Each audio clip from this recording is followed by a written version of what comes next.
Yun ang gustong ibahagi para dun sa mga taong pag-iisip nakakati. Naiisip mo palagi problema araw-araw, lagyan ng limitasyon bawat kilos at galaw. Lagi mo lamang isa-isip na hindi lamang ikaw. Maraming may problema dyan, mas malala at mas litaw. Meron dyan nakangiti, napakahusay magdala. Meron namang sarili niyang ginagawa lang abala.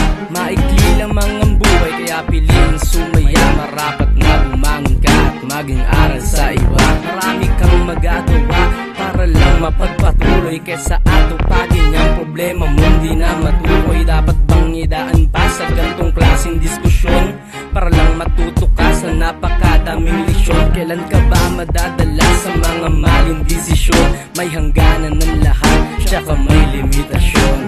Rekta na sa punto, aabutin ko na ang limitasyon. Mga kaganapan at pangyayari sa panahong inaharap ngayon.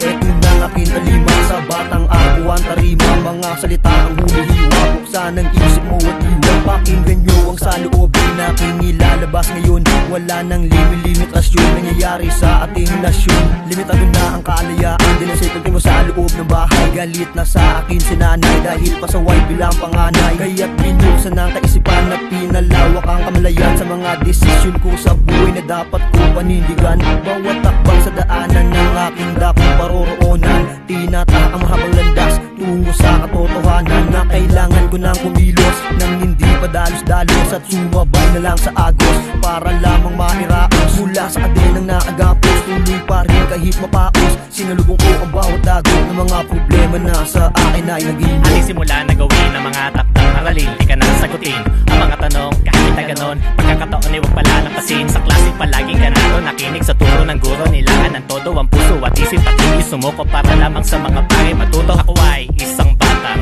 ninanais gumawa ng sarili pangalan. Balang araw ay makilala, umukit magmarka sa kasaysayan. Sa bawat harang sa daanan ay akin lang iyan at tatawirin. Malapit man o malayo ay patuloy ko pa ring lalakbayin. Sa mahal na kultura, mag-ambag sa eksena. Hindi man bumenta, di ko habol ang pera. Maibahagi lamang aking orat mga letra. Humawak ng mikropono, ako ay sasabak na sa gera. Ang ibig ko lamang sabihin ng awit na ito ay isang dedikasyon para sa mga nangangara, maabot ang kanilang mga ambisyon. Sa gaba na pagkakataon sa iyong mga natatanggap na imitasyon, huwag madikta dahil sarili mo lamang ang tanging mong limitasyon.